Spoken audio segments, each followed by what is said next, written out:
Another part of the process you talk about is learning to think. Can you talk a little bit about what you mean by that? And that is something that I actually start at the introduction of all the speaking and training that I do. It's a really strong focus on consciousness.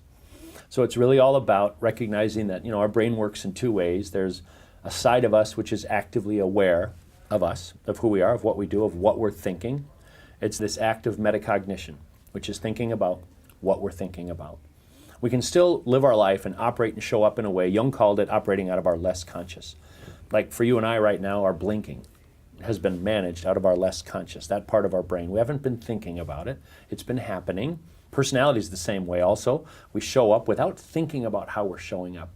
But if we're able to move to this place of metacognition and kind of step out of ourselves and look back and be aware of what we're doing, then we can become conscious of new things we want to have happen, new directions that we want to go.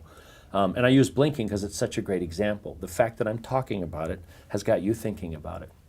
And if I talk about it enough, we're both going to start blinking too much or not blinking at all, and it gets a little weird because we've taken conscious control of it.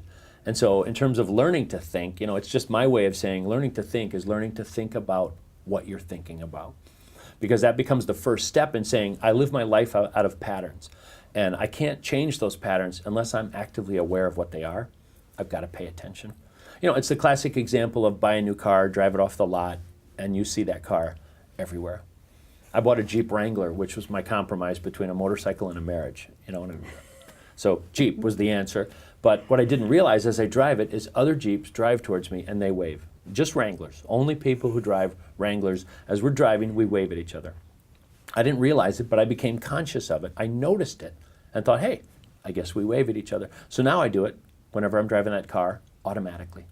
Before I even realize there's a Jeep coming towards me, I look down and the wave is on, right? It's meaning it started as a new conscious pattern that I was learning to think about, and it's now become an automatic pattern. And that success comes from that also. What are the new patterns that you want to create that will become a habit? And if you're conscious, you can pick the good ones. And while you're picking good ones, the old ones fall away.